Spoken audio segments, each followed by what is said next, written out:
From Action Tab World Headquarters, this is T.A. Barnhart with another Tab report. On Wednesday afternoon, the House Rules Committee will hold a 3 p.m. hearing on Senate Bill 742, Tuition Equity.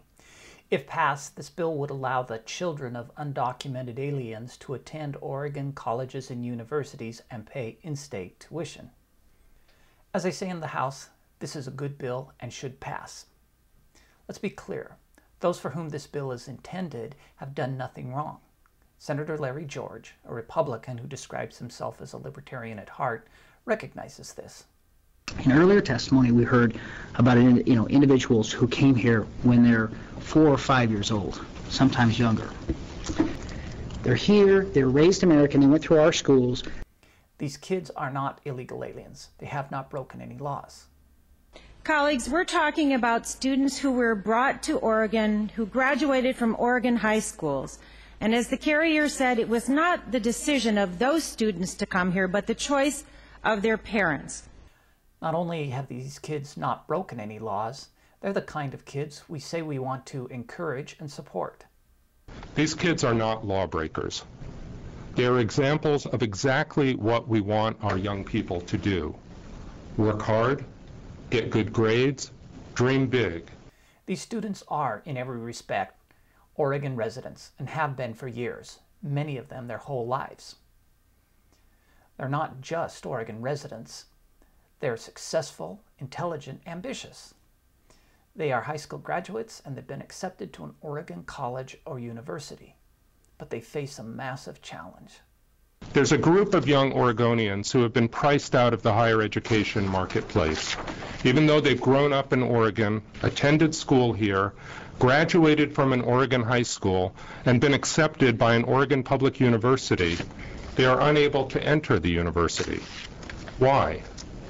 As a result of their parents' documentation status, they're not considered to be Oregon residents and must pay between 3 and 4 times the in-state tuition rate that their peers pay.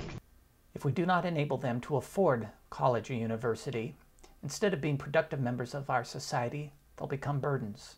Here in Oregon, if we do not initiate tuition equity soon, we'll have created a kind of lost generation without the high-level skills needed to succeed and to help move Oregon forward. Many of them will, in fact, be a drain on our resources rather than an asset.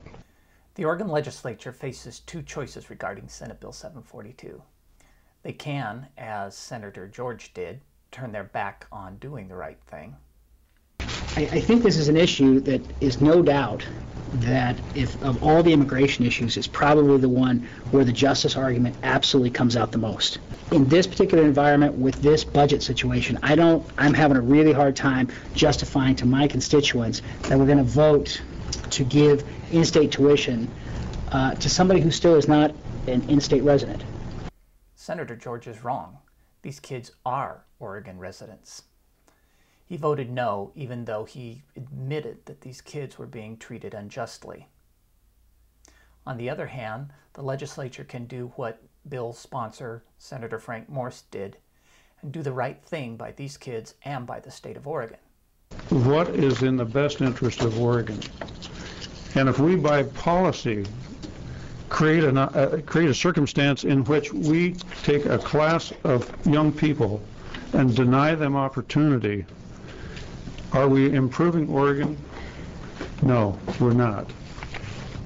Oregon is not served by young people who wish to further their education, and we deny that opportunity. On Wednesday afternoon, the House Rules Committee, and in particular the Republicans on that committee, will show whether they are going to give in to voter fear and anger, or if they're going to do the right thing for these kids and for Oregon. Contact your state representative and committee co-chair Dave Hunt. Let them know that this bill must get through the Rules Committee so that the full House can vote for it. For the Action Tab, this is T.A. Barnhart. Goodbye.